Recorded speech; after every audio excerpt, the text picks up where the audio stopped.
अपनी मृत्यु और अपनों की मृत्यु डरावनी लगती है।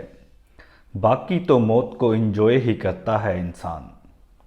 मौत के स्वाद का चटखारे लेता है मनुष्य। बात थोड़ी कड़वी है पर सच्ची है। मौत से प्यार नहीं तो मौत हमारा स्वाद है। कभी बकरे का, गाय का, भैंस का, ऊंट का, सुअर का, हिरन का, तीतर का, मुर्गे का, हलाल का, बिना हलाल का, ताज़ा बकरे का, भुना हुआ, छोटी मछली, बड़ी मछली, हल्की आंच पर सिका हुआ, ना जाने कितने बल्कि अनगिनत स्वाद है मौत के, क्योंकि मौत किसी और की और स्वाद हमारा। स्वाद से कारोबार बन गई मौत। मुर्गी पालन, मछली पालन, बकरी पालन, पोल्ट्री फार्म्स, नाम पालन और मकसद हत्या। स्लाटर हाउस तक खोल दिए वो भी गवर्नमेंट ऑफिशियल्स। गली गली में खुले नॉन वेज रेस्टोरेंट। मौत का कारोबार नहीं तो और क्या है। मौत से प्यार और उसका कारोबार इसलिए क्योंकि मौत हमारी नहीं है, जो हमारी तरह बोल नहीं सकते, अभिव्यक्त नहीं कर सकते, अपनी सुरक्षा स्वयं करने में समर्थ नहीं है।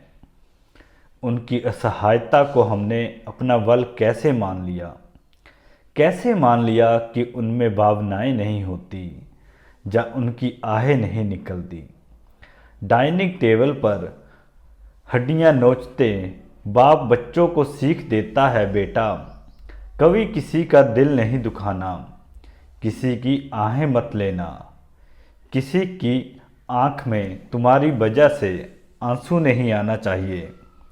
बच्चों में झूठे संस्कार डालते बाप को अपने हाथ में वो हड्डी दिखाई नहीं देती जो इससे पहले एक शरीर थी, जिसके अंदर इससे पहले एक आत्मा थी। उसमें भी एक माँ थी जिसे काटा गया होगा, जो कर रहा होगा, जो तड़फा होगा, जिसकी आहें निकली होगी, जिसने बद्दुआ भी दी होगी। कैसे मान लिया कि जब जब धरती पर अत्याचार बढ़ेंगे तो भगवान सिर्फ तुम इंसानों की रक्षा के लिए अवतार लेंगे। क्या मूक जानवर उस परमपिता परमेश्वर की संतान नहीं है? क्या उस ईश्वर को उनकी रक्षा की चिंता नहीं है? धर्म की आड़ में उस परम पिता के नाम पर अपने स्वाद के लिए कभी ईद पर बकरे काटते हो, कभी दुर्गा माँ जब भैरव बाबा के सामने बकरे की बलि चढ़ाते हो। कहीं तुम अपने स्वाद के लिए मछली का भोग लगाते हो। कभी सोचा है क्या ईश्वर का स्वाद होता है? क्या है उनका भोजन? किसे ठग रहे हो, भगवान को, अल्लाह को या वाहेगुरु को? मंगलवार को नॉन वेज नहीं खाता हूँ, आज शनिवार है इसलिए नहीं। नवरात्रि में तो सवाल ही नहीं उठता।